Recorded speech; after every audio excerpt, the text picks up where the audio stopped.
جیسے اس کے یوں بے دردی سے کھینچے جانے پر اس کے سینے سے آ لگی۔ پتہ بھی ہے لٹیرے کسے کہتے ہیں؟ وہ کرایا تھا۔ اس کی گرفت ریمل کے کندھوں پر اتنی سخت تھی کہ وہ اسے ابان کی انگلیاں اپنے بازو کے گوشت میں پیوست ہوتی محسوس ہوئی۔ مترم آنکھیں، بائیں گال پہ 4 انگلیوں کے نشان واضح تھے۔ وہ وحشت زدہ سی اپنا درد بھولے اسے دیکھ رہی تھی۔ اس نے ریمل کو دھکا دیا جو صوفے پر جا گری۔ اس کی طرف جھکتے ہوئے اس نے ریمل کے دائیں بائیں صوفے کی پشت پر ہاتھ رکھ دیے، یوں کہ وہ مکمل طور پر اس کے اثار میں آ گئی۔ ابان کے کپڑوں سے اٹھتی کلون اور پرفیوم کی ملی جلی خوشبو نے لمحوں میں ریمل کو اپنے اثار میں جکڑا تھا۔ تم صرف اس الفاظ لٹیرے کے نام سے واقف ہو، میں تمہیں بتاتا ہوں اصل میں لٹیرے کیسے ہوتے ہیں۔ ایک لمحے میں وہ پینترا بدلتا دلکشی سے ہنسا۔ ریمل کا چہرہ پتہ نہیں یہ کیا ہے، سپیڈ پکڑ گیا۔ ریمل کا چہرہ سپیڈ پکڑ گیا۔ وہ وحشت زدہ سی ہو کر نفی میں سر ہلانے لگی۔ پلیز مما، مجھے معاف کر دیں۔ علی بھائی، علی نہیں، ابان عریض۔ اس کی مسکراتی سرگوشی ریمل کو اپنے بے حد قریب سے سنائی دی تھی، اتنی قریب کہ ریمل کو ابان کی گرم سانسیں اپنے کان اور گردن پر محسوس ہو رہی تھی۔ خوف کا اثر تھا یا ابان عریض کی قربت کا اس کے نازک بدن پر لرزہ طاری ہو گیا۔ مما مجھے معاف کر دیں، غلطی ہو گئی، صوفے کی پشت سے چپکی التجائی انداز میں کہتی پھوٹ پھوٹ کر روتی۔ اگر دوبارہ کسی کی عزت کی دھجیاں اڑانی ہوں تو سوچ سمجھ کر اپنے الفاظ کا چناؤ کرنا، کیونکہ ہر کوئی ابان عریض جیسا مذہبی لٹیرا نہیں ہو سکتا۔ اس ناول میں بہت ساری غلطیاں ہیں جس کی وجہ سے مجھے بار بار اڑنا پڑ رہا ہے۔ اس کے الفاظ میں شعلوں جیسی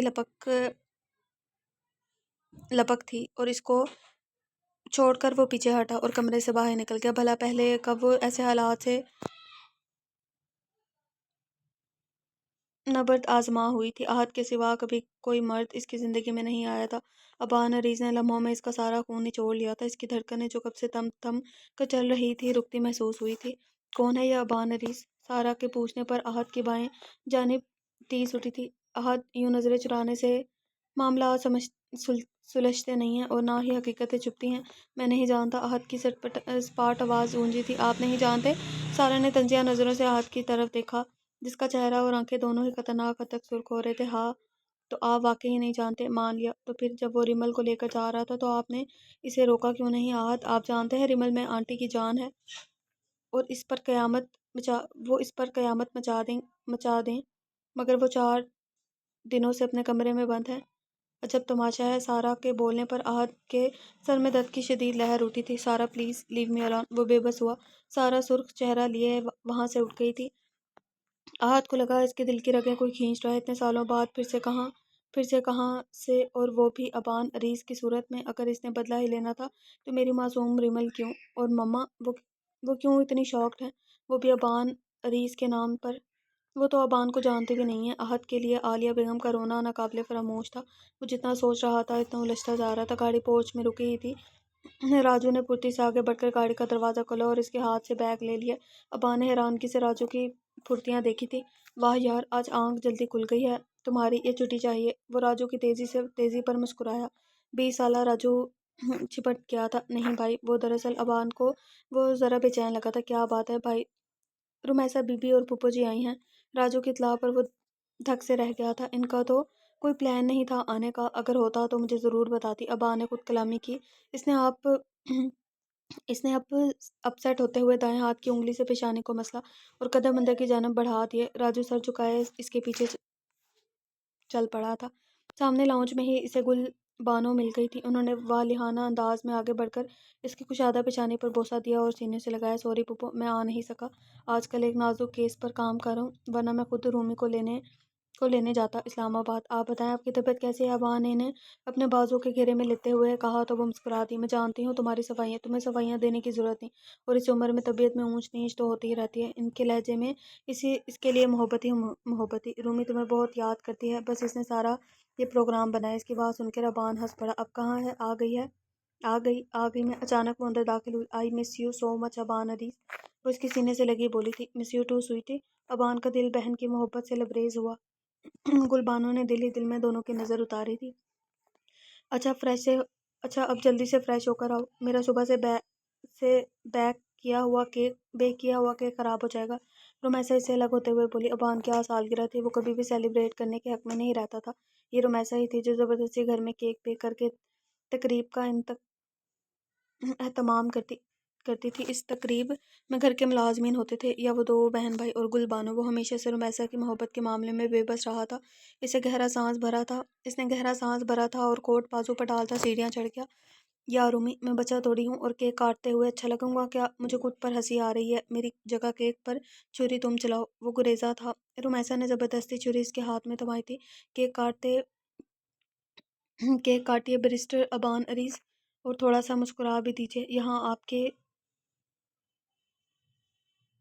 کولیگز اور ورکرز نہیں موجود جو یہ نہیں دیکھ پائیں گے کہ آپ ایک قدر خوبصورت مسکراہٹ کے مالک بھی ہیں؟ رومیسا نے شرارت سے ہنستے ہوئے اس کی سنجیدگی پر چوٹ کی تو وہاں موجود تمام ملازمین کی کرنے لگے۔ گل بانو بھی ہنس پڑی۔ ابان ہی نے گھور کر رہ گیا۔ ابان نے کیک کاٹا۔ رومیسا نے اپنا گفٹ دینے کے بعد ایک اور خوبصورت پیکنگ میں لپٹا گفٹ اس کی طرف بڑھایا تھا۔ یہ الخاص تحفہ زباریہ بختیار کی طرف سے۔ وہ شرارت سے بھرپور انداز میں گلا کھنگار کر بولی۔ تبھی ابان کا سیل فون بجا۔ اس نے گفٹ کو لے کر ایک طرف رکھ دیا اور کال سننے اٹھ گیا۔ رومیسا اس کے چہرے پر جو خاص رنگ دیکھنا چاہتی تھی وہ نہ پائی تھے۔ اسے خاصی مایوسی ہوئی تھی۔ رائٹر نے کچھ خالص جسے کہتے ہیں اردو، وہ یوز کی ہے اور مجھ سے پڑھا نہیں جا رہا کیونکہ اتنی اردو یار ہم کہاں پڑھتے ہیں، ہمیں بیسک اردو کا پتہ ہے۔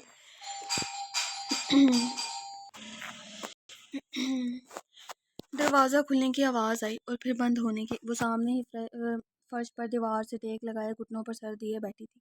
اس نے سر نہیں اٹھایا۔ چلتے قدم اس کے قریب آ کر رکے۔ اس نے تب بھی سر اونچا نہ کیا تو ابان تشویش میں مبتلا ہوتا پنجوں کے بل اس کے قریب بیٹھ گیا۔ ریمل اٹھو، تمہیں تمہارے گھر چھوڑاؤں۔ اس کی آواز پہ اس نے آہستگی سے سر اٹھا کر ابان کی طرف دیکھا۔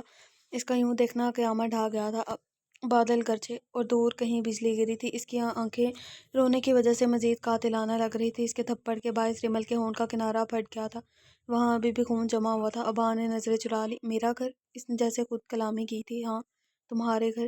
جلدی اٹھو، میرے پاس اتنا فالتو وقت نہیں ہے ضائع کرنے کے لیے۔ وہ عجلت میں بولتے ہوئے کھڑا ہوا۔ ریمل کو واپس پہلے والی پوزیشن میں جاتا دیکھ کر ابان کا خون کھول اٹھا۔ تمہیں سمجھ نہیں آ رہی میں کیا کہہ رہا ہوں؟ وہ برہم ہوا۔ مجھے نہیں جانا۔ کیوں نہیں جانا؟ ابان نے خود پہ بمشکل ضبط کیا تھا۔ کیا کروں گی واپس جا کر میں؟ یہ معاشرہ ایسی لڑکی کو کبھی قبول نہیں کرے گا جو اتنے دن قطعی غیر محرم کے ساتھ رہی ہو۔ اس کی بات پہ ابان بھگ سے اڑ گیا تھا۔ یہ کیا بکواس ہے؟ تم جانتی ہو میں نے تمہیں چھوا تک نہیں۔ وہ پنکارا۔ اس کا چہرہ سرخ پڑ گیا تھا۔ میرا مقصد پورا ہو گیا ہے ریمل حسنین۔ مجھے عالیہ حسنین سے جو حساب پورا کرنا تھا وہ میں کر چکا ہوں۔ اب یہ میرا ہیڈک نہیں ہے کہ کون تمہیں قبول کرتا ہے اور کون نہیں۔ ابان کے کہنے پر ریمل کے رونے میں روانی آ گئی تھی۔ آپ مجھ سے نکاح کر لیں۔ وہ یہ کہتے ہوئے اندر سے کتنی بار مری تھی۔ ابان فریز ہو کر رہ گیا تھا۔ ریمل نے ابان کے پیروں پر ہاتھ رکھ دیا۔ وہ بے ساختہ 2 قدم پیچھے ہٹا۔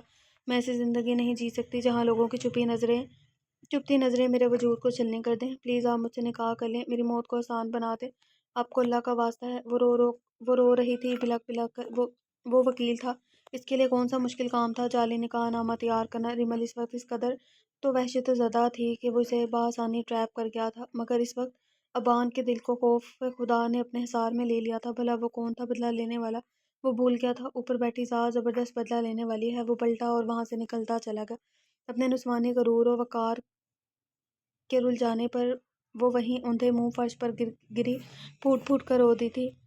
تم آج ہی اس لڑکی سے نکاح کرو گے ابان؟ وہ سلام کرتا ڈائننگ ٹیبل پر کی کرسی کھینچ کر بیٹھا ہی تھا کہ گل بانو کی سپاٹ آواز پہ اس کے چہرے کا رنگ بدلا۔ اس نے سر پٹا کے پہلے گل بانو اور پھر رومیسا کی طرف دیکھا جو ساکت بیٹھی تھی۔ پھوپھو، یہ آپ کیا کہہ رہی ہیں؟ اسے اپنی آواز اجنبی لگی تھی، وہی جو رات کو ایک مجبور اور بے بس لڑکی تم سے کہہ رہی تھی۔ ان کے چہرے پر بھرمی کے تاثرات ابان پہلی بار دیکھ رہا تھا۔ رات کو انہوں نے سیڑھیوں کے ساتھ تقریباً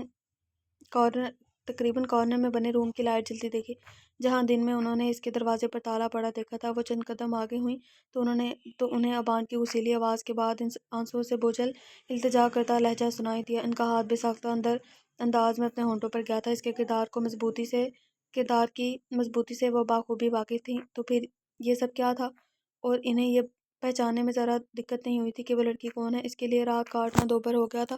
پھوپھو، یہ ناممکن ہے، آپ سچ نہیں جانتی، وہ سختی سے بولا تھا۔ رومیسا کے ہاتھ میں پڑا چمچہ گر گیا۔ ابان نے رومیسا کو دیکھتے ہوئے شدید تکلیف محسوس کی تھی۔ اس کی نظر میں بے اعتباری ہی بے اعتباری تھی۔